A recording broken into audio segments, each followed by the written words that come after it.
The 24th of December, 1986. In the crushing blackness of the Barents Sea, 300 meters beneath a frozen ceiling that has not known sunlight in 6 weeks, a ghost glides through the abyss. This is the world of HMS Splendid, a Swiftshore-class nuclear attack submarine, a silent predator operating deep within hostile territory. Inside its pressure hull, the air is a stale cocktail of recycled breath and atomized machine oil, held at a steady 18 degrees Celsius. Just 2 meters of steel separate the crew from the near-freezing water, from a pressure that would annihilate them in an instant. For 43 days, her commanding officer has stalked the movements of the Soviet Northern Fleet, a phantom in waters where the Royal Navy has no legal right to exist. His orders, issued from the distant safety of Northwood headquarters, are absolute. Maintain position, monitor for ballistic missile exercises, and above all, remain undetected. The submarine's senses extend far beyond its hull. Trailing 1,500 meters behind its pump jet propulsor is the Type 2024 towed array sonar, a delicate, serpentine nerve housing 72 hydrophone elements, sensitive enough to hear the heartbeat of a Soviet reactor from over 50 kilometers away. In the control room, the sonar's waterfall display scrolls in ghostly green cascades, painting a picture of the soundscape outside. Then, a voice cuts through the quiet hum. Contact, bearing 035, range 12,000 meters. The commanding officer moves to the sonar station. On the screen, the contact is a diffuse, indistinct bloom of low-frequency noise. It lacks the sharp, discrete tonal lines of machinery. It perfectly mimics the signature of the Arctic itself, the groan of immense pressure ridges grinding together, the deep fracture of ice sheets buckling under their own colossal weight. The operator marks it as such. An ice formation, a common hazard of the Polar Sea. The commander returns to his charts, where Soviet weapons testing zones are marked in stark red pencil. For 37 minutes, the submarine holds its course, the reactor at minimum critical power, the crew moving with the practiced silence of men who live on the edge of discovery. The contact remains stationary, an object of no concern. But then, the display shifts. The broad, chaotic noise begins to resolve. The operator, sensing an anomaly, adjusts his gain settings, his fingers dancing across the console, fine-tuning the complex algorithms that filter signal from noise. He calls the commanding officer back. Something is fundamentally wrong. Ice does not produce a 60 Hz electrical hum. Ice does not generate the steady, rhythmic pulse of coolant pumps cycling through a pressurized water reactor. The phantom in the deep is shedding its natural camouflage, revealing the cold, hard physics of a machine. The operator's hands move with new urgency, running the emerging acoustic profile against the vast library of signatures stored in the submarine's memory. In the profound, suffocating silence of the Arctic abyss, the hunter has just realized it is not alone. And the most dangerous predator is the one you mistake for the landscape itself. Beneath the frozen roof of the world, in the perpetual twilight of the Arctic deep, the hunter listens. The silence here is a physical presence, a crushing weight of water and ice that presses in on the thin steel hull. Inside His Majesty's submarine Splendid, the atmosphere is electric with a quiet, focused tension. For 37 minutes, the passive sonar arrays have been tracking an anomaly. A ghost on the screens, a whisper in the hydrophones, dismissed as the random groaning of a vast ice formation. But the ship's computers, tireless and logical, continue their analysis, cross-referencing the faint acoustic signature against a library of known threats. a catalog of every hostile vessel ever recorded. The system returns a match. The confidence level is 93%. On the display, the designation appears, stark and absolute. Project 941. To the planners at the North Atlantic Treaty Organization, it is known by a more evocative name: Typhoon. The statistics are the stuff of nightmares. A submerged behemoth displacing 48,000 tons of seawater, larger than a First World War battleship. It is a creature of the abyss, designed not for battle, but for annihilation. Along its spine rest 20 silos, each cradling an R-39 Sturgeon ballistic missile. And within each missile, 10 independently targetable nuclear warheads, 10 angels of death, each capable of independent flight to a designated city. 200 warheads in total, waiting patiently in the cold. A glacial certainty settles in the commander's chest. The phantom they have been casually observing, the geological noise, is in fact the largest submarine ever built. It is a Soviet strategic asset, sitting motionless 12,000 meters to the northeast of their position. It is not patrolling. It is not transiting. It is conducting pre-launch positioning. The Typhoon class was engineered to be the ultimate guarantor of a second strike, a weapon of last resort. Its reinforced sail and hull are designed to punch through Arctic ice up to 3 meters thick, to surface in a desolate wasteland and unleash its apocalyptic payload while icebreakers stand guard. But this one is not surfacing. It is holding its depth, a leviathan poised in the black, waiting. The order is given, AVE 0 degrees. Speed is to be standard evasion protocol. Get distance, get depth, get silent. The helmsman acknowledges, his hands moving with careful precision on the control yoke. The deck tilts a mere 2 degrees as the British attack submarine begins a slow, deliberate turn, a maneuver calculated to open the range while creating the absolute minimum of flow noise across its anechoic tiled hull. Behind them, the towed sonar array continues to stream, a fragile umbilical cord to the world outside. 1,500 meters of listening cable trailing naked and vulnerable through the abyss. Then, the unthinkable happens. The ghost moves. On the sonar operator's waterfall display, a cascade of green and blue phosphors, the target's bearing rate begins to change. The frequency spectrum shifts as the massive Soviet submarine begins flooding its forward ballast tanks, its immense bulk nosing down. The operator's voice is steady, professional, yet it cuts through the silence every 15 seconds.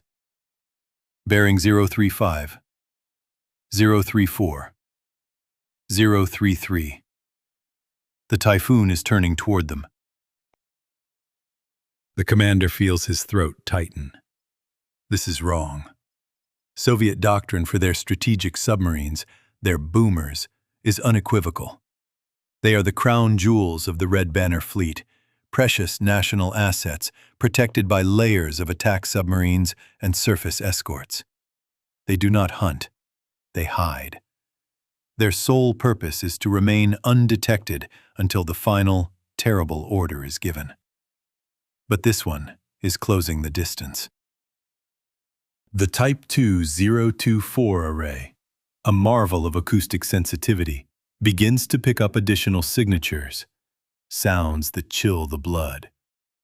The hiss of high-pressure air bleeding into ballast tanks, the distinctive, sharp crack of outer missile tube hatches being cycled, the sound of powerful hydraulic rams being put through their paces. The Typhoon is running its launch sequence checklist. This is not a drill. This is not a training exercise. This is a full weapon system verification protocol, a procedure that would normally be conducted only within the heavily defended naval bastions of the Barents Sea, under the watchful eye of the entire Northern Fleet. Not here. Not in the open ocean, where NATO submarines prowl with their sophisticated recording equipment. And with sudden, terrifying clarity, the British commander understands. HMS Splendid has stumbled into a highly classified Soviet missile test. The crew of the Typhoon is either completely unaware of their presence, or, in a far more chilling possibility, they are demonstrating a calculated, absolute indifference. They do not care that they are being watched. The range continues to close. 11,000 meters, 10,500. The Typhoon's twin OK-650 nuclear reactors increase their power output, their hum now a discernible presence in the water, driving the massive submarine forward with an inexorable momentum. In the silent, crushing dark, the Cold War was not a contest of armies, but a duel of ghosts. It was a war fought with whispers of sound and slivers of data, a deadly game of hide-and-seek where the fate of nations rested on the nerve of unseen commanders. Here, in the depths, the line between peace and global annihilation was as thin as a sonar trace, and the first sound of true aggression would almost certainly be the last. In the crushing dark of the Barents Sea, the hunter becomes the hunted. A sound, almost imperceptible at first, bleeds through the hydrophones of HMS Splendid. It is a telltale hiss, a sound that should not exist in this cold, silent world. The sonar operator, his senses attuned to the abyss, identifies it instantly. Cavitation noise, emanating from the shrouded propellers of a Soviet submarine. It is the sound of water itself being torn apart, of vapor bubbles forming and collapsing as the blade tips of a colossal machine approach the speed of sound. The unseen Leviathan is accelerating. The Typhoon is turning towards them. A quiet order cuts through the tension of the control room. The commanding officer calls for an increase in speed to 8 knots, a turn to starboard, bearing 090. The deck plates tilt once more as the British boat maneuvers, a delicate dance of predator and prey conducted in total blackness. But this new velocity comes at a cost. 8 knots is too fast for the submarine's most sensitive ear, its towed sonar array.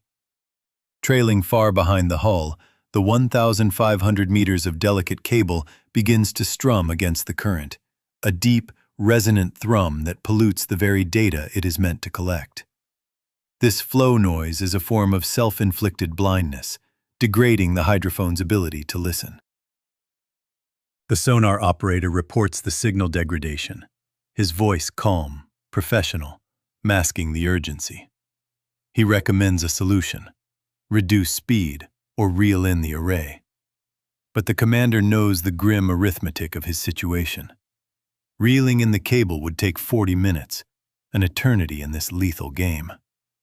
The mechanical groans of the winch would be a deafening announcement, broadcasting their precise position to every listening post in the Barents Sea. He makes his choice. The array remains deployed. He will accept the degraded senses as the price for maintaining distance, for survival. The distance shrinks. 9,000 meters. The Typhoon continues its relentless closure. Then, the acoustic landscape becomes more crowded. The operator isolates new contacts, this time on the surface. 2 vessels, bearing 020 and 045. Their range approximately 18,000 meters. The classification is swift, chillingly precise. Probable Project 1559V. They are Morschoi-class replenishment oilers, but their purpose here is not logistics. They are test-range safety vessels, marking the corners of a cage. The Typhoon is not merely transiting. It is operating inside a protected box of Soviet territorial waters, a sanctuary watched over by support ships with direct radio links to the Northern Fleet headquarters in Severomorsk. Detection here would not be a mere naval incident. It would be a full-blown international crisis, the diplomatic consequences cascading through NATO and Whitehall within hours. The commander is now caught in a terrible calculus, weighing the value of operational intelligence against the risk of political catastrophe. To capture the complete acoustic signature of a Typhoon-class submarine conducting a missile launch sequence, that would be a prize beyond measure for Western naval intelligence, a key to unlock the secrets of his adversary. But to be caught in the act would be diplomatically ruinous, a catastrophic failure played out on the world stage. The gap narrows. 8,000 meters. The rate of closure is slowing, but the Soviet behemoth is still coming. It steadies on a bearing of 032, maintaining course and speed. A moment of dreadful stillness hangs in the water. And then a new sound arrives. A low-frequency rumble that is not merely heard, but felt. A vibration that shudders through the hull of the Splendid itself. The commander moves to the sonar station, his eyes fixed on the green waterfall display. He watches as the abstract noise resolves into discrete, terrifyingly clear mechanical events. 20 massive steel doors, each weighing 11 tons, are cycling open on hydraulic ramps, exposing 20 R-39 intercontinental ballistic missiles to the raw pressure of the sea. The Typhoon is going to launch. In the silent, pressurized confines of the British submarine, the commander faces the ultimate weight of his office. He is a ghost, an intruder who has witnessed the unthinkable. Now, he must choose what to do with that knowledge, suspended between the instinct to flee and the duty to bear witness, a solitary man holding a terrible secret at the bottom of the world. A decision hangs in the crushing pressure of the deep. To retreat is to lose an intelligence opportunity of immeasurable value. To maintain position is to gamble with detection, to risk becoming the hunted. The third option, the boldest, is to move closer, to sharpen the focus of the acoustic array and accept a commensurate increase in danger. In the silent world of the hunter-killer submarine, there is no room for hesitation. The commanding officer chooses to hold course. Deep beneath the turbulent surface of the Barents Sea, His Majesty's submarine Splendid proceeds at a steady 8 knots, its bearing a constant 090. It is a ghost in the machine, a sliver of steel suspended at a depth of 320 meters, navigating a world devoid of light. Trailing behind it the towed array, a hypersensitive string of hydrophones recording every groan, every click, every whisper uttered by their quarry. A Soviet Typhoon-class ballistic missile submarine. This is the front line of the Cold War, a battle fought not with torpedoes, but with sound. The acoustic intelligence gathered here, in these black waters, is priceless. It will be sent to soundproof rooms at Northwood in the United Kingdom and Fort Meade in the United States. There, analysts will deconstruct every frequency, comparing the Typhoon's unique sonic signature against the vast, growing libraries of other Soviet submarines. This is how they learned to track the Leviathans, the so-called boomers, the carriers of nuclear Armageddon, should the war ever turn hot. 7,000 meters ahead, the Typhoon stirs. The sonar operator, his senses attuned to the symphony of the ocean, reports a new sound, the violent hiss of high-pressure air flooding into missile tubes. The Typhoon is beginning its launch sequence. The pressure builds for the cold launch system, a marvel of brutal engineering designed to eject a colossal R-39 missile from its silo using gas generators, thrusting it towards the surface before its own solid-fuel rocket motor ignites in the air above. This is no simulation. This is a full weapons test. The training rounds, inert but identical in mass and trajectory, will fly 8,000 kilometers across the vast expanse of Soviet territory, destined for impact ranges on the remote Kamchatka Peninsula. The commanding officer of the Splendid listens, his mind translating the cacophony of machinery into a clear and chilling narrative. He is hearing the sounds of a nuclear weapon system being brought to full readiness. He knows that somewhere above them, in the frozen darkness, a multi-ton missile will soon punch through the sea ice and breach the surface. A man-made meteor arcing across the atmosphere. Then, something goes wrong. Not with the typhoon, but with their own senses. The waterfall display, the sonar operator's visual representation of the soundscape, flickers. The clean, cascading lines of data show corruption in the signal processing. The operator reports intermittent data loss, diagnosing a possible cable fault in the aft hydrophone section. It is a plausible explanation. The array is 1,500 meters of sensitive electronics, dragged through corrosive Arctic seawater at 8 knots, constantly subjected to thermal shock, pressure variations, and occasional encounters with unseen debris. Cable faults happen. But the timing of this one fills the command space with a cold, creeping dread. The corruption on the screen resolves itself into something far worse. The array is not failing. It is being physically disturbed. Something is making contact with the cable.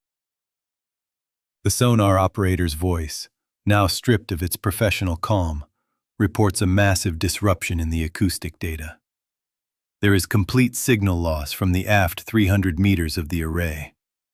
The commanding officer gives the order: emergency retrieval. The cable handling crew scrambles to begin the arduous process of reeling in whatever remains before the damage cascades forward, destroying the entire system. But retrieval takes time. The powerful winch system can only operate at its maximum safe speed, a mere 20 meters per minute, to avoid snapping the delicate cable under thousands of pounds of tension. To recover the full 1,500 meters will take 75 agonizing minutes. 75 minutes of vulnerability, of not knowing what is happening to their lifeline. The reports from sonar become a grim countdown to oblivion. Continued signal degradation. Hydrophone elements are going offline in sequence, from aft to forward, as if something is systematically, intelligently, destroying the array section by section. It is not a random failure. It is a deconstruction. Then, silence. The entire towed array goes silent. Total acoustic blackout. There is no data, no telemetry, no hydrophone signals. The waterfall display is a blank, dead screen. The only thing that remains is the faint electrical hum of the cable's power conductors, a ghostly confirmation that the physical connection remains intact, but the senses it carried are gone. The hunter, moments ago the unseen observer of a rival superpower's might, is now adrift in an ocean of profound and terrifying silence. The secrets they came to steal have been replaced by a single, crushing question, echoing in the void where data once flowed. What is out there with them, in the dark? In the crushing dark of the Barents Sea, a sudden, profound silence descends upon the control room of HMS Splendid. It is a silence more terrifying than any sound. Every acoustic sensor, the submarine's eyes and ears in the abyss, has gone dead. The gossamer thread of technology connecting them to the world, their towed array sonar, has been severed. They are blind. The commanding officer, his voice a steady counterpoint to the rising tension, issues his orders. The cable handling crew is to continue retrieval, to bring in the wounded remains of their primary sense organ. He turns to the weapons officer. An immediate emergency evasion is to be prepared. A snapshot firing solution is to be readied, its targeting data locked onto the last known position of the Soviet Typhoon-class submarine, a Leviathan ghosting somewhere in the blackness nearby. Every action from this point forward must assume the worst. That this was not an accident, but the opening move in a deadly game. Without its towed array, HMS Splendid is a crippled giant. Her senses are reduced to the hull-mounted sonar, a primitive tool by comparison, possessing a mere fraction of the range and sensitivity. She is deaf to the subtle whispers of the deep, deaf to the approaching threat. On the winch deck, a new anomaly presents itself. The crew reports strange, heavy tension readings. The array is not coming in freely. It is dragging something immense, something that has no place in the empty water column. They continue reeling, meter by agonizing meter. In the control room, the commanding officer waits, a cold certainty growing within him. His mission is over. His boat's most sophisticated intelligence-gathering system has just been lost, almost certainly to a deliberate Soviet action. After 93 excruciating minutes, the report comes. The end of the array has been recovered. The final 300 meters of advanced cable, a marvel of Western technology, have been sheared clean, as if by a colossal blade. The hydrophone assemblies, the very instruments that would have recorded the Typhoon's missile launch sequence, are gone. The time for stealth is over. The time for survival has begun. The commanding officer orders an immediate change. Speed is increased to 15 knots. The helm is brought right to a bearing of 180 degrees. Depth is maintained at 320 meters. They will exit Soviet territorial waters at their maximum silent speed, a frantic but controlled flight from a predator they can no longer see. The helmsman brings the submarine around as the nuclear reactor spools up, its power output surging. Splendid accelerates into the profound Arctic darkness, leaving behind 1,500 meters of severed cable and 300 meters of classified British acoustic sensors, technology that may now be in Soviet hands. 4 days later, an incident report reaches Northwood headquarters. It is marked Secret, UK Eyes Only. Its language is sterile, clinical, betraying none of the terror of the event. It describes a routine surveillance patrol that was interrupted by close contact with a Soviet Typhoon-class submarine. The Soviet vessel, it notes, appeared to be conducting a missile launch exercise.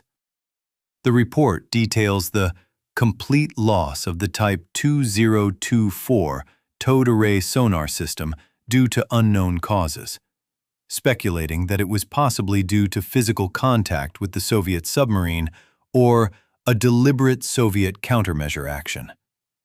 It concludes by recommending an immediate review of Barents Sea operational protocols. The report does not mention that the commanding officer of HMS Splendid spent his Christmas days submerged beneath the polar ice cap. It does not record his quiet, gnawing contemplation, wondering whether the Soviet crew knew exactly where his submarine was positioned and chose to send a message by surgically destroying his most valuable sensor. The Northwood duty officer who reads the document files it in a secure cabinet, alongside other similar reports. He has seen 3 such files arrive in the past 18 months. Each one describes an unexplained, dangerously close encounter with a Soviet submarine in the unforgiving polar waters. Each one speaks of a silent, undeclared war being fought in the deep. This was not an incident, but a conversation, a dialogue of calculated risk and brutal messaging, conducted in steel and silence, far from the eyes of the world, on the very edge of a war that was never supposed to begin. In the abyssal quiet of the Cold War, there were places where detection should have been impossible. Yet, From the depths, a series of dispatches began to surface, each one a chilling anomaly, a tear in the fabric of accepted naval doctrine. Each report detailed equipment failures, physical damage, or tactical impossibilities consistent with deliberate and terrifyingly advanced Soviet action. Each raised the same disturbing question that no one in the Admiralty wanted to answer. The pattern began in September of 1985. His Majesty's Submarine Superb, a hunter-killer of the elite Swiftsure class, was conducting surveillance deep inside the Soviet bastion of the Barents Sea, near the heavily fortified port of Murmansk. It was shadowing a Delta III class ballistic missile submarine, a prize asset. During a routine evasion maneuver, a complex, silent ballet designed to break contact and vanish, the Soviet submarine simply disappeared from the Superb's sonar. Moments later, the contact was reacquired.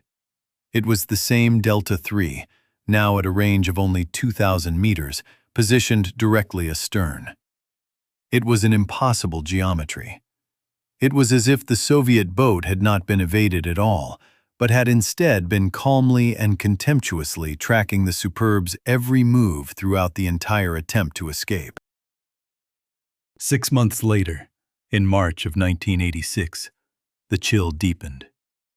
HMS Scepter detected a Victor III-class attack submarine operating in the Norwegian Sea. The British crew began their tracking approach, settling in for the patient, deadly game of cat and mouse. But the roles were inexplicably reversed. The Scepter suddenly found itself being tracked in return by the very same Soviet submarine.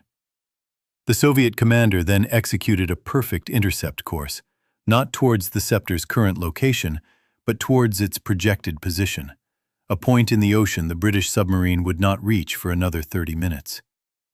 It was predictive, precognitive. It defied the known laws of passive sonar detection. The anomalies then turned from the spectral to the physical. In June, HMS Sovereign was trailing a Soviet ballistic missile submarine when its operators detected anomalous acoustic returns. Upon inspection, they discovered a damaged section of their towed array cable, the submarine's sensitive trailing ears. The damage was not a stress fracture from maneuvering, nor was it the result of marine fouling. The cable bore clean tool marks, the unmistakable signature of cutting equipment. Something, or someone, had physically reached out in the crushing dark and tried to blind them. The final report, the one that broke the dam of disbelief, came in December. HMS Splendid was on a close approach to a Typhoon-class submarine, the largest undersea vessel ever built, a true leviathan of the Soviet fleet. The Typhoon was conducting what appeared to be a missile launch exercise. In the tense moments of observation, the Splendid lost its entire towed array.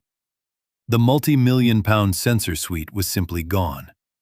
When the cable was later recovered, it showed clean shear marks, evidence not of an accident, but of a purpose-built countermeasure. The Soviets had not just damaged their equipment, they had severed it with surgical precision.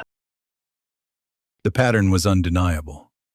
Soviet anti-submarine capabilities had taken a quantum leap forward. This was an existential threat to NATO's naval strategy, which was built upon a single, unshakable truth: the technological superiority of its submarines. The Royal Navy's Swiftsure class were among the quietest underwater platforms in the world. Their shrouded pump-jet propulsors and advanced acoustic dampening systems rendered them nearly undetectable at normal operating speeds. For 2 decades, the accepted wisdom held that Soviet submarines were louder, cruder, victims of inferior manufacturing tolerances and reactor designs that could never match the profound silence of the West. These reports suggested that the wisdom, held for 20 years, was catastrophically wrong. On the 29th of December, in a windowless conference room deep within the Admiralty building, the Director of Naval Intelligence received his classified briefing. He read through the accumulated reports, his face betraying nothing. He studied the acoustic data from the Splendid's final moments of contact, listening to the recorded hydrophone signals from the seconds before the towed array failed. He then asked the questions that everyone in the room was thinking, but no one dared to voice. How did the Typhoon know precisely where the Splendid was positioned? How could a Soviet submarine, supposedly half-deaf by comparison, execute a flawless intercept course toward a target that should have been invisible on passive sonar at a range of 12,000 meters? How did they locate and destroy a thin towed array cable with such apparent precision? The first theory proposed was the most familiar, the most humanly comprehensible of all Cold War fears: espionage. A Soviet agent, a mole buried deep inside the Royal Navy, feeding submarine movement orders and patrol routes directly to Moscow. It was a terrifying thought, but in some ways a comforting one. A traitor could be found.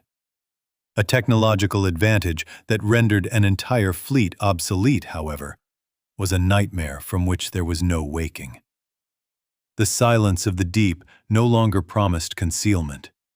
It now held the chilling possibility of an ambush, orchestrated by an enemy who had, somehow, learned to see in the dark. In the hushed corridors of Naval Command, a silent inquiry begins.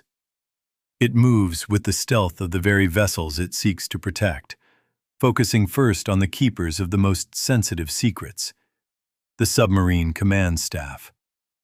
Investigators meticulously examine the lives of personnel with access to patrol schedules, to the classified charts marking operational areas in the deep, cold battlegrounds of the North Atlantic.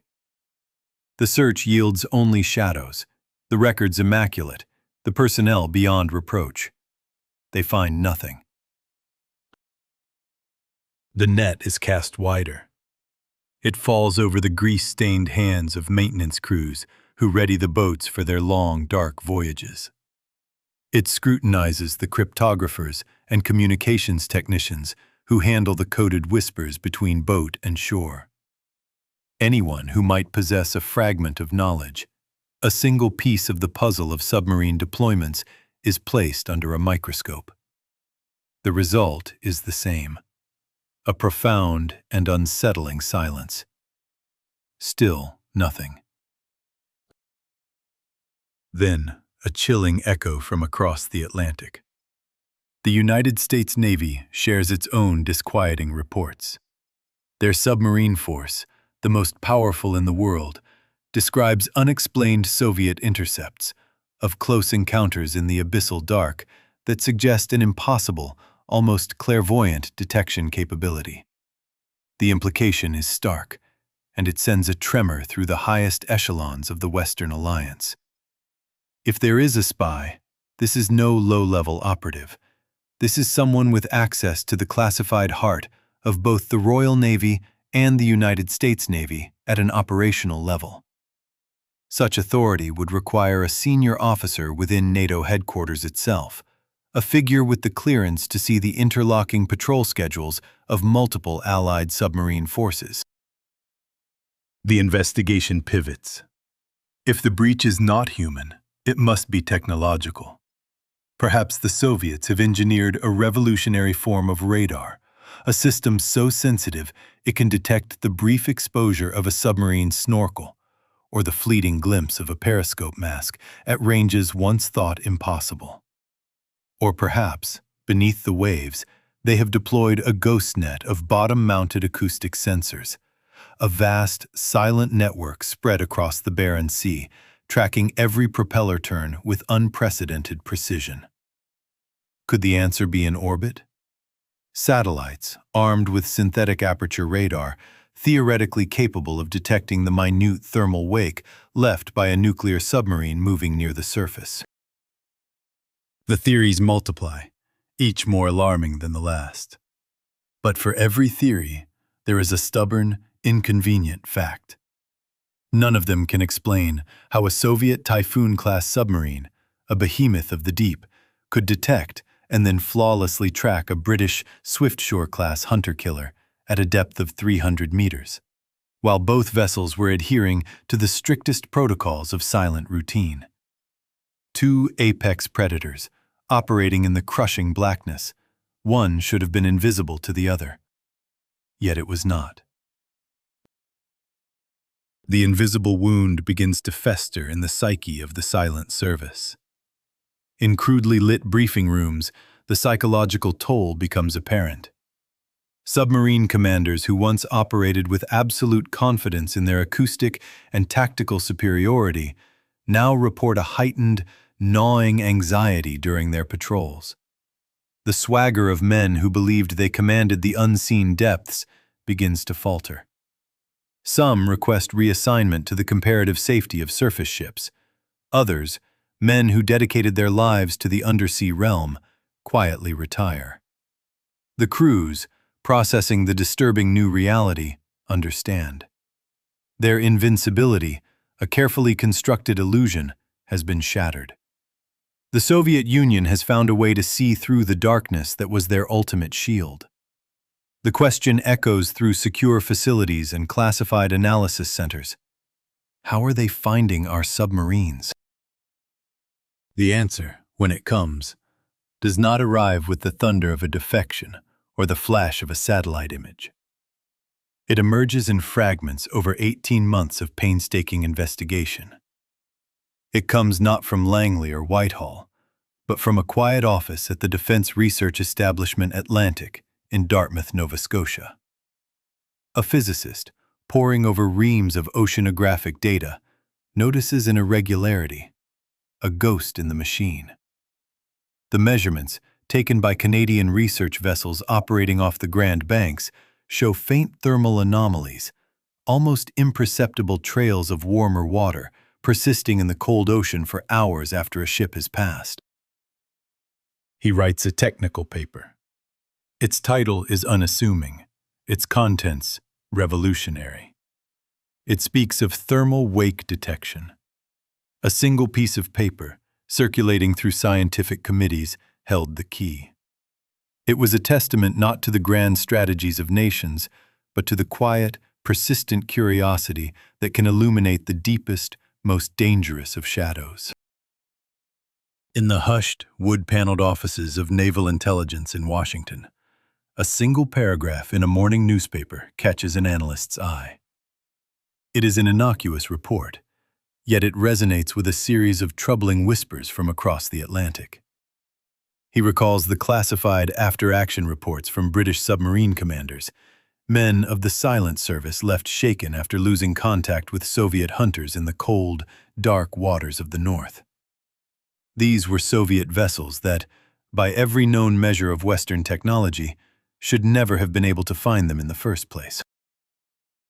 The theory does not arrive in a flash of genius, but crystallizes slowly, grimly, in secure conference rooms throughout the spring of 1987.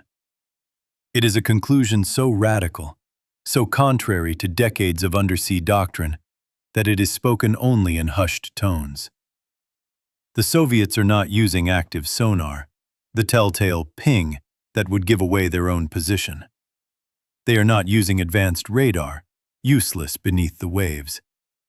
They are not, it seems, relying on a network of human agents broadcasting positions from Whitehall or Norfolk. They are hunting with a sense that no one knew could be weaponized.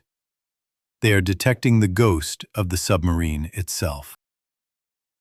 They are tracking the thermal signature, an invisible stain left behind when a nuclear submarine's reactor and propulsion systems warm the surrounding water by mere fractions of a degree. This faint heat, this spectral echo of a Leviathan's passage, dissipates with agonizing slowness through the vastness of the ocean. It creates invisible roads, ephemeral highways of slightly warmer water that mark, with unnerving precision, exactly where a submarine has traveled. Soviet attack submarines, equipped with arrays of hypersensitive temperature, did not even know it was leaving. The implications are staggering. They paralyze strategic planning staffs on both sides of the Atlantic. The entire architecture of Western naval power, the very bedrock of nuclear deterrence, was built on the inviolable stealth of the submarine. Now, that foundation was threatening to turn to sand. The physics were as fundamental as they were unforgiving. Every nuclear submarine, regardless of its design, generates immense quantities of waste heat. At its heart, the pressurized water reactor core operates at temperatures exceeding 300 degrees Celsius. The steam turbines that drive the massive propeller discharge this colossal thermal energy into the ocean through a network of heat exchangers. Even the most efficient reactor design imaginable cannot circumvent this basic law of thermodynamics.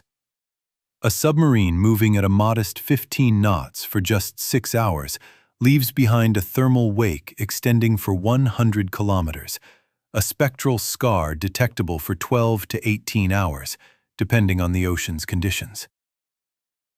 And the conditions mattered immensely. Deeper water, with its stable, stratified thermal layers, preserved the signature for longer. But it was the Arctic, the primary hunting ground of the Cold War, that proved to be the perfect theater for this new, silent form of warfare. The frigid Arctic water, with its minimal thermal mixing, could maintain these wakes not for hours, but for days. The Barents Sea in winter, the very place where His Majesty's submarine Splendid had lost its towed sonar array in a frantic evasion, offered nearly perfect conditions. With grim purpose, the Office of Naval Intelligence tasks 3 separate, firewalled research teams to validate the terrifying theory. Team 1 operates from the Naval Undersea Warfare Center in Newport, Rhode Island, a collection of the nation's finest engineers and oceanographers. Team 2 is established at the Applied Physics Laboratory at Johns Hopkins University, where theoreticians could model the complex fluid dynamics at play. Team 3, however, is different. It consists of active and retired submarine commanders, men with decades of operational experience in Arctic waters, sailors who have spent their entire careers playing a deadly game of cat and mouse with their Soviet counterparts, men who now had to confront the chilling possibility that the mouse had been visible the entire time. The teams work in strict isolation, comparing notes only at tense monthly coordination meetings. They are held in windowless rooms deep within secure facilities, where coffee grows cold in ceramic mugs and projectors hum, throwing complex thermal imaging data onto stark white screens. In the waters off Rhode Island, the Newport team conducts its controlled experiments. They deploy towed thermistor arrays, long, delicate chains of sensitive temperature probes dragged behind research vessels at various depths and speeds. Their quarry is one of their own, the USS Skate, an aging attack submarine tasked with operating at different power levels, its crew unaware of the true nature of the invisible trail they are leaving. They are mapping the invisible, charting the precise thermal anatomy of their own leviathans, hoping against hope that the theory is wrong. But with each pass, the data points paint a more vivid and terrifying picture. The ocean, once the ultimate cloak of invisibility, was revealing itself to have a memory written in heat. The silence of the deep was not empty. It was a ledger, recording the passage of giants. And in the cold calculus of war, a secret held by the laws of thermodynamics could never truly be kept. In the vast, churning expanse of the Atlantic Test Range, east of the Florida coast, a chilling truth begins to surface. The data is unequivocal, confirming a theory once confined to the blackboards of a physicist in Dartmouth. A submarine, the apex predator of the deep, bleeds a secret into the water around it. While operating at cruising speed, it generates a detectable thermal trail, a ghostly ribbon of warmth extending for dozens of kilometers in its wake. The temperature differential is almost imperceptible, often less than 1/10 of 1 degree Celsius. Yet against the cold ambient background of the ocean, This signature is as distinct as a footprint in fresh snow. Modern sensors, capable of discerning variations as minute as 1,000th of a degree, can read this story with terrifying clarity. It becomes starkly apparent that Soviet technology did not need to be more sophisticated to exploit this vulnerability. It only needed to be deployed with a different understanding of the ocean's physics. At Johns Hopkins, a team turns its gaze from the future to the past. They begin a painstaking historical analysis, reviewing decades of submarine encounter reports through this new thermal lens. Suddenly, patterns emerge from the static of Cold War history. Patterns that were utterly invisible when analysts assumed acoustic detection was the only variable that mattered. Those Soviet submarines that had executed seemingly impossible intercepts, appearing from nowhere to challenge Western vessels, were not tracking the faint whisper of Prug the same water hours or even days earlier. The perfect ambush positions, where Soviet hunters lay in wait for British submarines with uncanny prescience, were not the products of espionage or a commander's lucky guess. They were calculated intercept points, the cold mathematics of where the lingering thermal wake from a previous Western patrol would intersect with the projected route of a current operation. The geometry was elegant in its simplicity, once the underlying mechanism was finally understood. This abstract physics is given a terrifying operational context by a team of submarine commanders. They paint a picture that transforms theory into a tactical nightmare. In the frigid waters near Murmansk, a British Swiftsure-class submarine completes its surveillance mission. Believing itself to be cloaked in the crushing silence of the deep, it exits the patrol area, transiting south through the Barents Sea at a steady 12 knots. 6 hours later, a Soviet Victor III-class attack submarine enters the same area from the north. Its forward temperature sensors, sweeping the water ahead, detect the faint, lingering warmth, the thermal scar left by the British vessel. The Soviet commander makes a subtle course correction.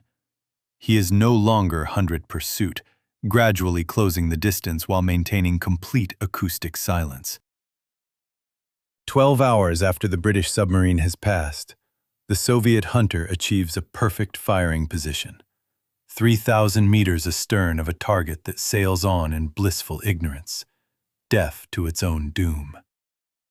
The British submarine's passive sonar arrays hear nothing, because the Victor III generates no acoustic signature worth detecting. It is coasting, drifting silently along a thermal highway at minimum power, a ghost drawn forward by the heat of its prey. The implications of this discovery cascade through the halls of West's stealth, as the ultimate shield is shattered. The ocean, once thought to be the perfect medium for concealment, is revealed to hold a memory, a fleeting but fatal record of passage written in the language of heat. Every doctrine, every tactic, every assumption about undersea warfare must now be re-examined. For in the silent, hidden war beneath the waves, it becomes clear that even the deepest, darkest waters cannot erase the fundamental laws of nature, and that the most dangerous enemy is not the one you can hear, but the one who has already seen your ghost. For half a century, the ocean's depths were a realm governed by a single, immutable principle: silence. The hunter and the hunted moved through a world of sound, where survival was measured in decibels. An entire doctrine of acoustic stealth, a 50-year technological crusade, was waged in the name of invisibility. Anechoical tiles, painstakingly applied to absorb the pings of active sonar. Machinery rafting, immense mechanical cradles designed to isolate the thrum of a reactor from the hull. Pump jet propulsors, sculpted to eliminate the telltale cavitation of a spinning propeller.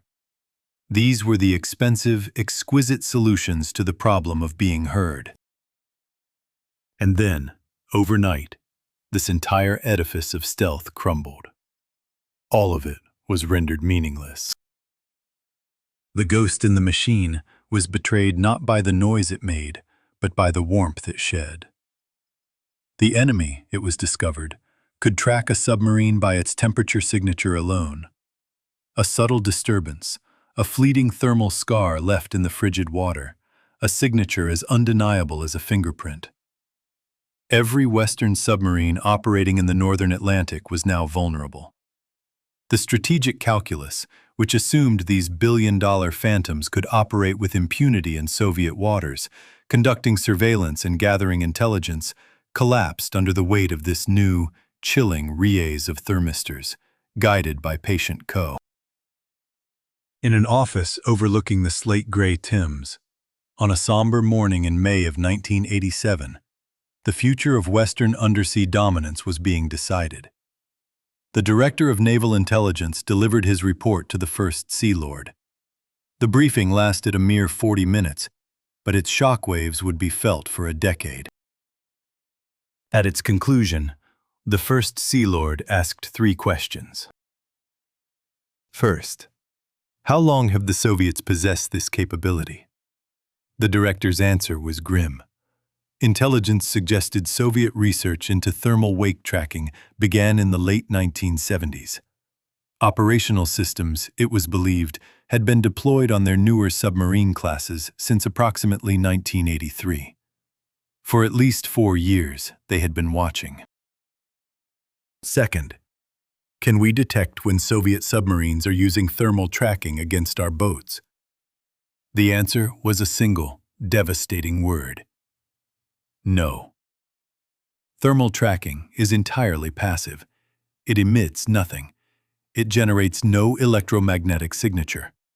It is a silent, invisible gaze that cannot be detected by any electronic surveillance measures. The third and final question hung in the air. Can we defend against it? The director confirmed that countermeasures were, in theory, possible. But they would require fundamental changes to submarine design and operational doctrine. Changes that would take years, perhaps a decade, to implement across the entire fleet. Temporarily withdrawn from patrol operations in Soviet territorial waters. Ongoing surveillance missions were terminated. The silent hunters, once the apex predators of the Barents Sea, turned for home. Recalled to the naval yards at Faslane and Devonport for immediate, top-secret refitting. Inside cavernous, secure dry docks, the work proceeded under the tightest security. Shipyard workers were required to sign additional secrecy agreements before being briefed on the nature of the modifications. The official explanation given to any curious observer was one of routine maintenance and systems upgrades. But the work was anything but routine. It involved the installation of additional heat exchangers and modified reactor cooling systems, a desperate attempt to diffuse and mask the boat's thermal bloom. Deployable thermal decoy devices were engineered, designed to be released into the water to create false trails, to confuse the unseen pursuer. It was a stark admission that for years the Royal Navy's most prized assets had been operating under a fatal illusion of invisibility. Nobody outside the classified compartment knew the truth, that the silent service was being fundamentally redesigned to address a vulnerability that had existed since the very first engine was submerged beneath the waves. The race for silence had been a distraction. The true battle was against the fundamental laws of physics themselves, that any machine, no matter how quiet, imparts energy into its environment. The ocean, once a perfect hiding place, had remembered every passage, holding the warm ghost of every vessel that dared to cross its cold, dark frontier. Beneath the waves, a new ghost had appeared. For decades, the Cold War's silent service had played a deadly cat-and-mouse game in a world of sound, where the quietest submarine was king. But now, a chilling intelligence emerged. Soviet submarines were leaving a trail, not of noise, but of heat. A ghostly thermal signature, a warm water wake left by their powerful reactors that could linger for hours, even days. In response, the United States mobilized with characteristic enthusiasm and a budget that knew no limits. The Naval Sea Systems Command convened a clandestine program, a quiet crusade against this new spectral threat. It was codenamed Project Cold Trail. Its headquarters was not a gleaming laboratory, but an unassuming converted warehouse in Arlington, Virginia. Within its walls, the nation's finest physicists, engineers, and veteran submariners were assembled. Their days were consumed by the arcane mathematics of thermal dissipation rates. Their nights were haunted by simulations of invisible submarines gliding through an ocean of data.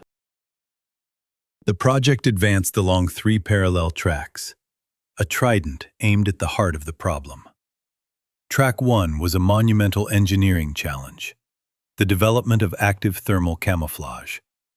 The goal was to cool the immense waste heat from the submarine's reactor before it was discharged, mixing it with cold seawater to reduce its temperature signature to near ambient levels. It was an attempt to erase the submarine's thermal fever, to dissolve its signature into the vast, cold anonymity of the ocean. Track 2 was the realm of strategy, creating a new tactical doctrine for thermal evasion. This was the art of war, reborn for a new age. Commanders were taught to see the ocean not as a uniform void, but as a complex tapestry of thermal layers and shifting currents. They learned to use these natural features as camouflage, to dive beneath a cold water stratum or steer into a swirling eddy to mask their trail, to make the ocean itself their accomplice in invisibility. But it was the third track, investigating offensive applications, that would yield the most chilling revelations. The question was simple and direct. Could American submarines use the same thermal tracking techniques against their Soviet adversaries? To find out, they turned the weapon upon themselves. In the cold expanse of the Atlantic, the experiments began. A Los Angeles-class submarine, the pinnacle of American acoustic steely effective, they were terrifyingly ranges exceeding 20 kilometers. It did so without a single ping of active sonar, without generating any acoustic signature that would reveal its own presence. The hunter was a ghost, stalking another ghost. These exercises validated the Soviet methodology with brutal clarity, and confirmed the profound vulnerability of Western submarines. They also unearthed an uncomfortable truth that shook the foundations of naval doctrine. The United States Navy had become so focused on acoustic superiority, so utterly convinced that the war would be won by the quietest boat, that it had missed an entire dimension of submarine warfare.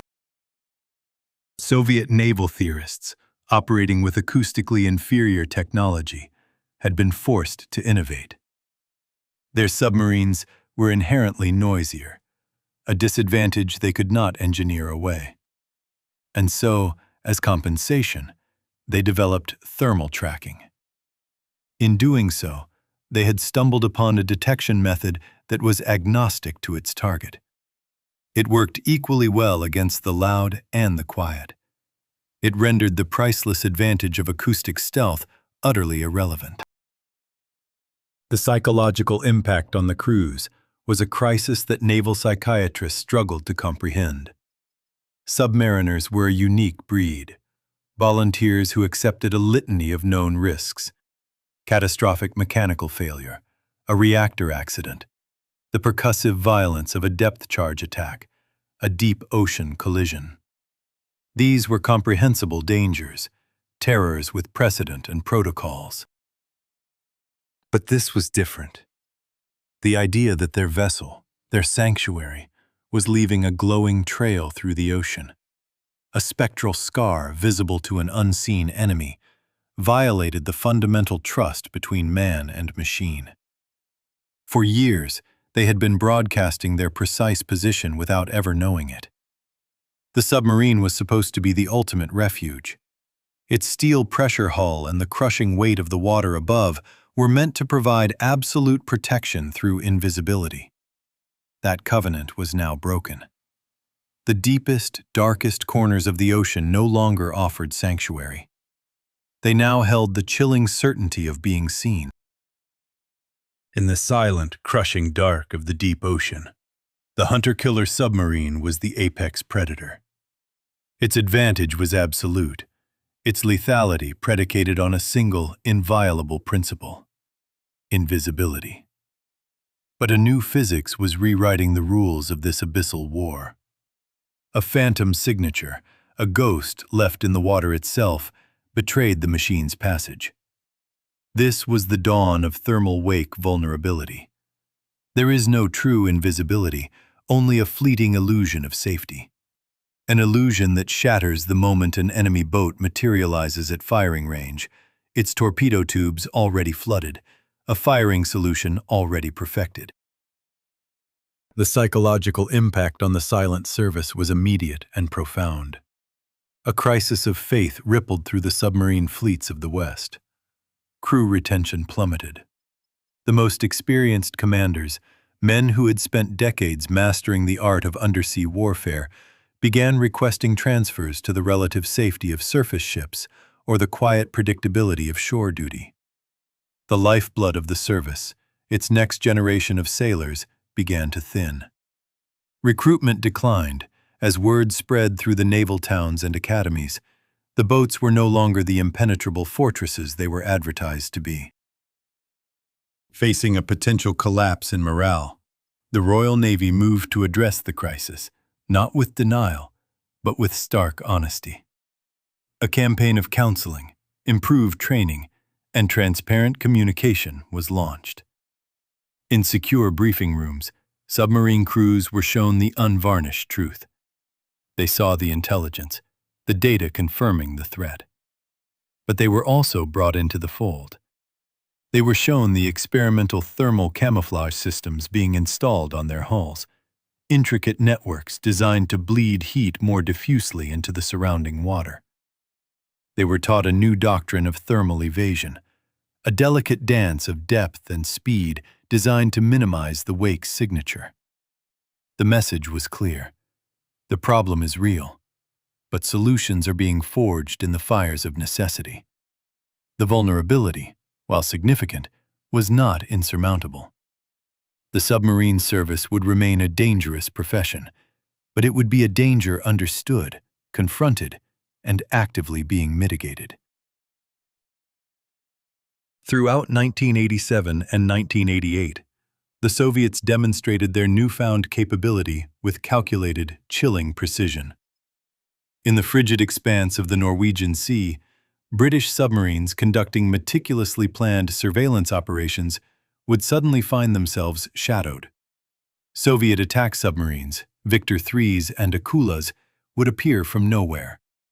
They maintained perfect intercept courses, their movements displaying an unnerving awareness of the British submarine's position, despite the Western boat operating in complete acoustic silence. The chilling reports echoed across NATO. American boats in the GI-UK gap experienced identical, ghostly encounters.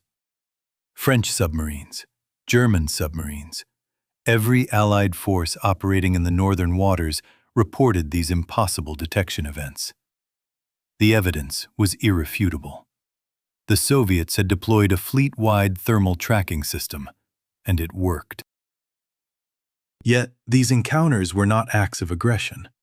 They were a form of theater, a message sent from one silent service to another. The Soviet submarines maintained a deliberate, non-threatening shadowing distance. They never achieved a firing solution, never simulated an attack with an active sonar ping. They simply demonstrated their presence, an undeniable proof that they could see the unseeable, that they could track Western submarines whenever they chose. The message was received. Western submarine commanders were forced to adapt or perish. The deep ocean, once a uniform cloak of darkness, was now understood as a complex, thermally layered environment. Transit routes through suspected Soviet patrol areas were fundamentally altered, rerouted to exploit thermal layers that could disrupt the persistence of a wake. Operating depths were varied with far greater frequency, a constant vertical movement intended to break up and confuse the thermal signature. Speed profiles were recalibrated, optimized not for quietness alone, but for minimizing the discharge of heat from the reactor and propulsion systems. A new weapon entered the arsenal: experimental thermal decoys. These devices, launched from the submarine, were designed to generate false temperature trails, creating phantom targets to confuse and distract enemy sensors. The countermeasures were imperfect, a hurried response to a paradigm-shifting threat. But they were enough. They restored a measure of confidence. Through the latter half of 1988, Soviet detection rates began to decline, a subtle but clear signal that the thermal tracking advantage was being degraded by Western adaptation. In November of 1988, HMS Splendid slipped its moorings and returned to operational status. The boat had been refitted, its hull now bearing the nascent technologies of thermal defense. It was recommissioned for an Arctic patrol, sent directly back into the contested waters where the new rules of stealth were being written. The age of acoustic invisibility was over. A new, far more complex war of shadows had begun. A war fought not just with sound, but with temperature itself, in the cold, unforgiving depths of the sea. The hunt would continue, but the fundamental nature of concealment had been altered forever. The commanding officer who had lost his vessel's shadow to a Soviet typhoon in the brutal winter of December 1986 was not cast into obscurity. Instead, he was reassigned to a shore billet, promoted to captain, and entrusted with a pivotal task: to teach a new generation of commanders the harrowing lessons he had learned. His classroom was the new doctrine of thermal evasion, a science born from defeat. His replacement, meanwhile, would take the hunter-killer submarine HMS Splendid north, back into the Barents Sea. It was a surveillance mission that, a mere 2 years earlier, would have been nothing short of suicide. The rules of the game had been rewritten. The submarine now moved to a new and radical doctrine, a dance of deliberate unpredictability. Her depth was varied every 6 hours, a constant, slow descent and ascent through the ocean's stratified temperature layers. At random, unpredictable intervals, she would deploy thermal decoys, bursts of heated water designed to mimic her signature and send hunters chasing ghosts. Her crew learned to exploit the Arctic's thermal layers, the sharp boundaries between cold and colder water, using them as a cloak to minimize the warm, telltale wake bleeding from her nuclear reactor. Soviet submarines, the very apex predators that had so recently dominated this battle space, launched intercepts. Their advanced sensors scanned the depths, searching for the familiar bloom of heat. But they found only echoes, fleeting contacts, and decoys. They failed, repeatedly, to achieve a sustained shadow. The mission was a resounding success. HMS Splendid returned not only with a trove of invaluable acoustic intelligence on Soviet naval movements, but with the profound satisfaction of proving a point. Western submarine forces could adapt, they could learn, and they could once again vanish. The haunting question that had plagued Western intelligence throughout 1987 now had its answer. The Cold War would thaw and end, but its lessons, etched in the chill of the deep ocean, would not. The very technology that allowed Soviet submarines to track HMS Splendid through that Arctic darkness continued its silent evolution, long after the Berlin Wall crumbled and the Soviet Union dissolved into memory. Thermal wake detection was no longer a secret weapon. It became a standard, critical consideration in modern submarine design. It was incorporated into the very keel of every new nuclear-powered boat launched by nations possessing the industrial might and strategic need to command the world beneath the waves. The physics, after all, had not changed. A nuclear reactor, by its very nature, generates immense waste heat. The ocean, a vast and patient medium, still preserves the signature of that heat. The only variables in this unforgiving equation were the ever-increasing sensitivity of the sensors and the growing sophistication of the countermeasures. In the United States, the Navy commissioned the Seawolf-class submarine, USS Connecticut, in December of 1998. She was the culmination of years of clandestine research, a direct response to the thermal threat. The boat incorporated thermal management systems derived from a program known only as Project Cold Trail. Her advanced heat exchangers were engineered to cool the reactor's discharge water to within a staggering 0.02 degrees Celsius of the ambient ocean temperature, bleeding the reactor's feverish output into the abyss with almost perfect subtlety. Specialized hull coatings were designed to disperse any residual thermal signature across a wider surface area, smearing the concentrated heat trail that had betrayed earlier designs into an undetectable blur. Her propulsion system could operate on variable thermal modes, presenting her commanding officer with a stark choice: maximum speed with its unavoidable thermal wake, or a reduced, silent pace with a near-zero temperature signature. The Connecticut represented the first generation of submarines designed from their very inception to be thermally invisible. The Royal Navy, having learned the fuggist of 2010, featured thermal camouflage systems so advanced they rendered the boat nearly invisible to temperature-based tracking at normal patrol speeds. Her reactor cooling system included redundant heat exchangers, backup thermal dumps, and active temperature management protocols fully integrated into the combat systems.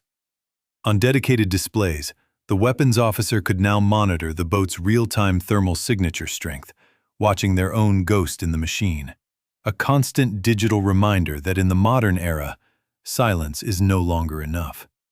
To survive, one must also run cold. In the silent, crushing depths, a new doctrine was being forged. British Submarine Command, haunted by the lessons of the Cold War, began to treat the management of heat with the same reverence once reserved for acoustic quieting. The ghost of a submarine was no longer just a silent one. It had to be a cold one. Survival in the contested waters of the modern era demanded a new kind of invisibility, an erasure of self across the full spectrum of detection. The faintest thermal signature, a ghostly plume of warmer water trailing in its wake, was now as damning as the beat of a propeller. Across the globe, Russian submarine development pursued a parallel trajectory, a testament to resilience amidst the economic ruins of the Soviet collapse. The Yasin-class attack submarine, first commissioned in 2013, became the embodiment of this new philosophy. It incorporated Western thermal management concepts, yet adapted them through a uniquely Russian engineering lens. Instead of simply cooling discharge water after the fact, a brute force solution, the Yasin's reactor plant was engineered with advanced coolant systems designed to minimize waste heat at its very source. It was a fundamental shift. Russian naval theorists, once the masters of thermal tracking, now conceded that the advantage they held for decades had been negated by Western countermeasures. The future, they understood, would be a lethal ballet, fought with methods far beyond the familiar realms of temperature and sound. American submarines, tasked with surveillance operations in the shadow of Russian naval bases, became masters of this new art. They employed thermal evasion tactics born from the hard-won X and depth. Instead, they became a continuous, calculated dance with the ocean itself. Commanders would vary their depth constantly, exploiting the stark thermal layers of the Arctic, using these natural boundaries of cold and colder water as a form of camouflage, disrupting the persistence of their own thermal wake. They deployed sophisticated decoy devices, phantom machines designed to bleed heat into the ocean, generating false trails to lure away hunters. The underwater battlefield was becoming a hall of mirrors, a place of profound and lethal complexity. Into this arena, a new power emerged. Throughout the 21st century, China methodically built a formidable fleet of nuclear attack boats and ballistic missile submarines. Their designs incorporated lessons learned from both Western and Russian experience with this invisible thermal warfare. The Type 093 attack submarine, entering service in 2006, featured thermal management systems so advanced they suggested Chinese access to classified Western research, acquired either through espionage or quiet technology transfer. For the People's Liberation Army Navy, thermal stealth was not an afterthought. It was a primary operational requirement. This doctrine reflected a stark understanding of their strategic reality. Their boats would operate in the contested waters of the Pacific, where American and Japanese anti-submarine forces maintained some of the most sophisticated detection networks on the planet. To counter this, they invested heavily in their own thermal sensor development, seeking to replicate the very Soviet successes that had once dominated the undersea domain. The strategic implications of this silent arms race extend far beyond the capabilities of any single vessel. Nations possessing advanced thermal detection technology gained a staggering advantage, an ability to track enemy submarines that believed themselves utterly invisible. This proliferation of exquisitely sensitive temperature sensors, once restricted to the superpowers, began to spread. The invisible battlefield, once the exclusive domain of a few, was becoming crowded. In this new era, the ocean no longer offers its old promise of concealment. It has become a transparent world, where victory and survival can be decided by a fraction of a degree, and where the greatest shadows are cast not by the absence of light, but by the faintest whisper of heat. In the silent, abyssal dark, the balance of power is shifting. For nations seeking an asymmetric advantage against overwhelmingly larger naval forces, the submarine's cloak of invisibility has long been the great equalizer. But that cloak is beginning to fray, thread by thread, under the glare of new technologies. Along the vital artery of the Strait of Hormuz, a new kind of eye opens. Through Russian technology transfers, Iranian naval forces deploy a web of thermal detection equipment. These sensors do not listen for the thrum of an engine. They watch for the subtle heat bloom, the faint temperature differential left by an American nuclear submarine transiting between the Persian Gulf and the Indian Ocean. A ghost that was once felt only by sonar can now be seen, its passage marked by a fleeting thermal scar on the ocean's skin.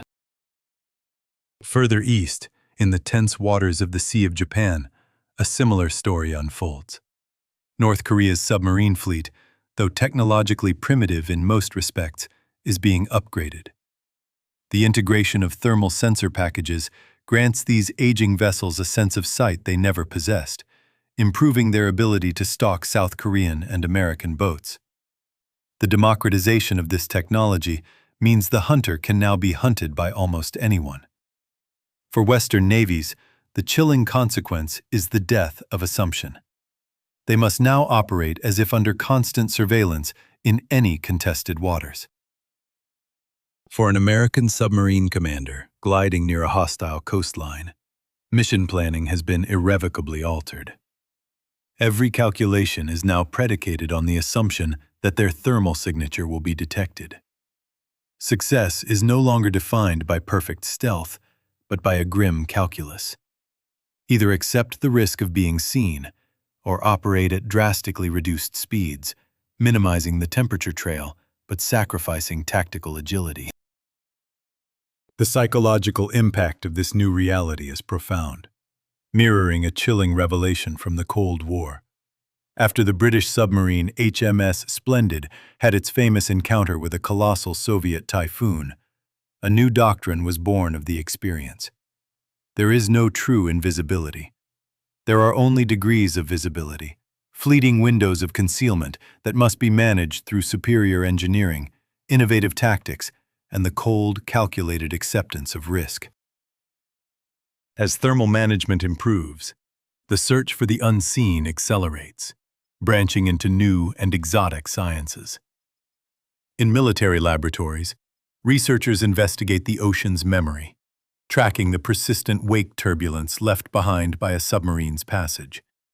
Using arrays of hypersensitive pressure sensors, they can detect the disturbed columns of water, a ghostly scar that lingers long after the thermal signature has faded, remaining detectable for days in calm seas. From orbital platforms, satellite systems scrutinize the surface, analyzing subtle patterns and eddies that betray the powerful subsurface disturbances far below. The very planet becomes an accomplice in the hunt. Magnetic anomaly detection grows ever more sophisticated, with airborne sensors now capable of discerning the faint, almost imperceptible distortions in the Earth's magnetic field caused by thousands of tons of steel moving through seawater. Perhaps most unexpectedly, life itself has been weaponized as a tool of detection. Researchers discovered that bioluminescent plankton, the living sea fire of the deep, create faint, glowing trails when displaced by a submarine's hull. A vessel's passage through these fields of microorganisms can paint a trail of cold stars in its wake, a spectral betrayal visible to specialized optical sensors. This proliferation of detection methods transforms submarine operations. The mission is no longer an exercise in stealth, but a complex performance of managing multiple signatures simultaneously. The modern commanding officer must now consider their vessel's acoustic profile, its thermal bloom, its wake turbulence, its magnetic anomaly, its electromagnetic emissions, and even the biological disturbance it creates. This symphony of signatures, this torrent of data, exceeds the cognitive capacity of any single human. It has necessitated the rise of computer-assisted signature management systems, an artificial co-pilot that continuously monitors countless sensor feeds, recommending the optimal speed, depth, and course to weave through the enemy's multi-layered detection net. The art of command is now shared with the cold logic of the machine. The deep ocean, once the ultimate sanctuary, is becoming a transparent battlefield. The hunt has evolved, and the act of concealment is no longer about disappearing, but about mastering the art of the imperfect shadow in a world where, sooner or later, everything is seen. In the silent depths, the very nature of the hunter is changing. The submarine ceases to be merely a vessel operated by a human crew. It is transforming into a sophisticated, sentient platform. Here, in the cold, crushing dark, humans provide the overarching strategic guidance, while a new consciousness of automated systems handles the brutal immediacy of tactical execution. This new reality demands a new kind of warrior, forged in a crucible of unprecedented complexity. The training pipeline for those who would command these ghosts of the deep evolves accordingly. The Royal Navy's Submarine Command Course, known to its candidates simply as Perisher, has long been legendary for its psychological intensity and unforgivingly high failure rate. Now, it has become even more demanding. New modules in thermal warfare have been woven into its fabric, covering the arcane science of temperature-based detection theory, the subtle art of thermal evasion tactics, and the precise deployment of countermeasures. For weeks on end, students are locked away in hyper-realistic simulators, virtual crucibles where they practice the painstaking craft of thermal signature management. They are learning to exploit the ocean's thermal layers, the invisible boundaries of temperature and pressure, with the same instinctual skill that earlier generations used to master acoustic convergence zones. The course's infamous failure rate climbs ever higher, as unforgiving instructors demand absolute mastery of thermal operations alongside the traditional skills of submarine warfare. A commander who cannot demonstrate competent thermal management is removed from duty, their proficiency in the old ways of acoustic stealth rendered tragically obsolete. Across the Atlantic, a similar evolution is underway. At the United States Navy's Submarine School in Groton, Connecticut, the curriculum is being rewritten by the laws of physics. Students receive classified briefings on the intricate dynamics of thermal wake physics, poring over case histories of submarine detections once thought impossible, now attributed to the persistent, ghostly warmth a vessel leaves in its path. They practice thermal evasion in simulators that model the ocean's thermal environments with breathtaking fidelity. The training emphasizes a stark, new truth. Thermal stealth is not an optional capability. It is the essential skill for survival. Instructors drill one fundamental principle into the minds of their future commanders. Every submarine generates a thermal signature. Every thermal signature can be detected. Survival depends entirely on minimizing that signature and knowing precisely when it will be detected, despite every countermeasure. This technological and tactical arms race is shadowed by a constant, clandestine war of information. The intelligence community maintains a continuous, vigilant assessment of foreign thermal detection capabilities. The Office of Naval Intelligence publishes annual classified reports, meticulously evaluating the temperature-based submarine tracking systems of Russia, China, and other global powers. These documents detail sensor sensitivity estimates, deployment locations, and the vast, overlapping coverage areas of this new, invisible sensor net. They are, in essence, a threat assessment for every American submarine operation, anywhere on the planet. This constant watchfulness translates directly into the calculus of risk. Mission planning now incorporates thermal detection probability into every operational plan. Missions in high-threat areas, where the enemy's thermal gaze is strongest, require approval from the highest echelons of flag-level command. The process is a haunting echo of the Cold War, where submarine movements were painstakingly coordinated with the overhead schedules of reconnaissance satellites to minimize the risk of being seen. Today, modern operations coordinate submarine movements with thermal detection network assessments, routing the boats through cold, deep corridors where the enemy's temperature-tracking coverage is weakest. They are threading a needle through a global web of unseen eyes, where the difference between stealth and discovery is measured in fractions of a degree. The cost of maintaining this thermal stealth advantage is no longer just a line item in a budget. It has become a profound strategic consideration, a perpetual, silent struggle for dominance in the last true wilderness on Earth. In the crushing silence of the abyss, a war is waged not with torpedoes, but with thermodynamics. It is a conflict defined by whispers of heat, where every degree of warmth is a potential betrayal, a beacon in the cold, dark void. To master this invisible battlefield, to erase a submarine's thermal shadow from the ocean, demands a colossal investment, measured in the billions for each new generation of technology. The path from concept to deployment is a decade-long odyssey of research, brutal testing, and complex fleet-wide integration. For the United States Navy, the price of this discretion is etched into the steel of its Virginia-class submarines. Within each of these billion-dollar hunters, thermal countermeasure systems account for approximately $15 million, a full 2% of the vessel's total construction cost. Across the Atlantic, the Royal Navy's Dreadnought-class ballistic missile submarines, the ultimate guarantors of a nation's sovereignty, allocate a similar, staggering portion of their budget to thermal management. The logic is inescapable. The credibility of a strategic deterrent hinges entirely on a submarine's absolute, unwavering ability to remain a ghost during its long, lonely patrols. This financial burden is a gravitational force, slowing the pace of naval expansion.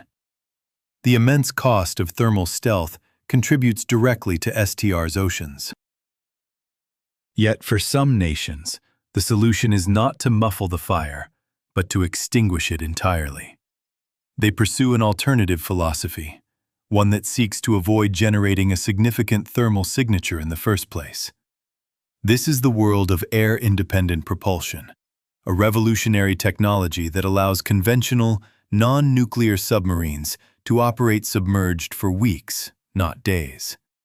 They move without the massive, telltale plume of waste heat that is the unavoidable byproduct of a nuclear reactor. The German Type 212 submarines are masters of this art. They glide through the depths powered by hydrogen fuel cells, which combine hydrogen and oxygen in a silent electrochemical reaction. Their only exhaust product is pure water, their thermal signature almost indistinguishable from the ambient sea. Similarly, the Swedish Gotland-class boats employ sophisticated Stirling engines, external combustion power plants that generate a fraction of the waste heat of a nuclear core. These conventional submarines consciously sacrifice the near-unlimited underwater endurance and high transit speeds of their nuclear counterparts. But in return, they gain a prize of immense tactical value: near-complete thermal invisibility at patrol speeds. For nations whose strategy is focused on the vigilant defense of their own coastlines rather than global power projection, this trade-off is not just acceptable, it is brilliant. As thermal detection technology proliferates and grows more sensitive, the tactical calculus of undersea warfare is being rewritten. The nuclear submarine remains the leviathan of the deep, its advantages in speed, endurance, and deep ocean operations unchallenged. But in the shallow, cluttered littoral zones, the contested coastal waters where so much of modern naval strategy unfolds, these giants face a growing vulnerability. Their inherent heat makes them conspicuous targets for thermal tracking. Here, in the contested shallows, the conventional boats with air-independent propulsion become the apex predators, operating with a stealth that their nuclear cousins can only envy. This shifting dynamic has forced a profound reconsideration within the world's most powerful navy. The United States Navy, historically and dogmatically committed to an all-nuclear submarine force, has begun to re-examine the role of conventional boats for specialized missions. In coastal environments, where thermal stealth can matter more than unlimited range, the quiet hum of a fuel cell may prove more valuable than the unbridled power of the atom. The debate mirrors the tense discussions of the Cold War, which pitted the priorities of acoustic silencing against those of thermal reduction, a constant friction between engineering possibility and operational necessity. This tension between power and detectability finds its somber echo in the fate of a single vessel. In July of 2004, after 23 years of service, HMS Splendid was decommissioned. This was the boat that, in the frozen depths of the Barents Sea in December of 1986, had a catastrophic encounter with a Soviet Typhoon-class behemoth that ripped its sensitive towed sonar array from its hull. In its final years, the once feared hunter was relegated to training operations and weapons trials, no longer trusted for the most sensitive surveillance missions near hostile shores. Its own signature, once a state secret, had become a known liability. The submarine was towed to Devonport, a ghost returning to port for the last time. Its nuclear reactor was painstakingly defueled, its lifeblood drained away. And then, its pressure hull, a marvel of engineering that had withstood the crushing pressures of the deep, was methodically cut apart for disposal.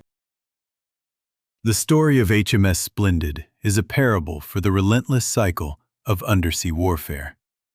It is a testament to the fact that, in the ocean's depths, visibility in any spectrum, acoustic or thermal, is a death sentence. The quest for perfect invisibility is a journey without a destination, a constant, expensive, and unforgiving struggle of measure and countermeasure. For in the deep, silence is a fleeting kingdom, and every throne is temporary. There would be no ceremony to mark its passing, no public acknowledgement of its silent, pivotal role in revealing Soviet thermal tracking capabilities. The submarine simply ceased to be, its operational life concluding not with a salute, but with the shriek of a cutting torch. It was reduced to anonymous plates of steel and classified memories, filed away in the secure archives of a nation's secrets. The commanding officer who lost his towed sonar array in the frigid depths retired from the Royal Navy in 1995, having attained the rank of Rear Admiral. He never once spoke publicly of the encounter that took place in December of 1986. He was bound by the Official Secrets Act, but also by a deep personal conviction that some stories belong to the silence of the deep. In quiet conversations with fellow submariners, he would occasionally allude to the night he understood the truth, that his vessel, his fortress of stealth, was bleeding a visible trail through the Arctic darkness. He learned that absolute invisibility was a dangerous illusion, and that survival depended entirely on an adversary choosing not to exploit a vulnerability you never knew you had. In 2009, he passed away, taking the unredacted memories of that Christmas Eve patrol to his grave. But the lesson, purchased at great cost, survived him. Modern submarine forces now operate under the stark understanding that true stealth does not exist. Every platform generates a ghost of itself, a signature, across a vast spectrum of detection. Survival is no longer a matter of signature elimination, but of meticulous signature management. The physics of the ocean remain unchanged from that fateful night. A nuclear submarine is still a furnace moving through the cold, warming the surrounding water by fractions of a degree. And sensitive sensors can still feel that fleeting warmth. The only difference is a profound consciousness of this vulnerability, and the systematic, relentless effort to minimize it. The ocean, it seems, remembers everything. Every passage leaves a trace, in temperature, in patterns of turbulence, in displaced biology, and disturbed magnetic fields.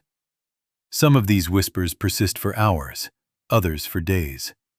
The commander's task is not to leave no trace, but to leave one that dissipates before an enemy can find it, before the hunter becomes the hunted. This brutal understanding, bought with HMS Splendid's towed array, now defines the deadly art of modern submarine warfare. And in the silent, crushing dark, the trail always remains, visible to those who know how to look.